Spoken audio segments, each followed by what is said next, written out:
इनका फेस देखो कितना क्लीन है। चलो बताता हूँ कैसे हुआ था। हाय गाइस, मेरा नाम है यूसुफ अहमद और मैं रहता हूँ दिल्ली में और एक सैलून चलाता हूँ।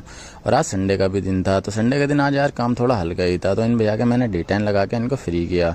और उसके बाद आज करते हैं अमन भाई एक बच्चे का काम, और बच्चे का काम करने के बाद चलते हैं नेक्स्ट क्लाइंट की तरफ। इन भैया का किया था मोलट कट। संडे के हिसाब से तो यार आज काम हल्का ही था, और आज मेरा दिमाग भी बहुत ज़्यादा ख़राब हो रहा था, और तबीयत तो मेरी ख़राब रहती ही है, मुझको तो पता नहीं क्या ही हो गया है। और काम करते करते हमको सारा दिन ही नहीं हो गया था। और उसके बाद ये वाले क्लाइंट आते तो इनके भैया के मैंने B.Ed करी थी, और फेस देखो यार कैसा लग रहा है इनका। और अब मैं तुम्हें दिखाता हूँ D10 के बाद फाइनल लुक कैसा आया। तो ये देखो यार फाइनल लुक कितना प्यारा लग रहा है, और फाइनल लुक तो काफ़ी अच्छा था, और ये बहुत ज़्यादा खुश थे। फिर रात हो गई थी, काम करते करते हम चल दिए थे घर की तरफ। तो ये अमन भाई, ये हम इससे अलग ही रहते हैं और अपने रूम पे चले जाते हैं, और इनको बाय बाय बोल कर मैं भी चल देता हूँ यार अपने रूम की तरफ।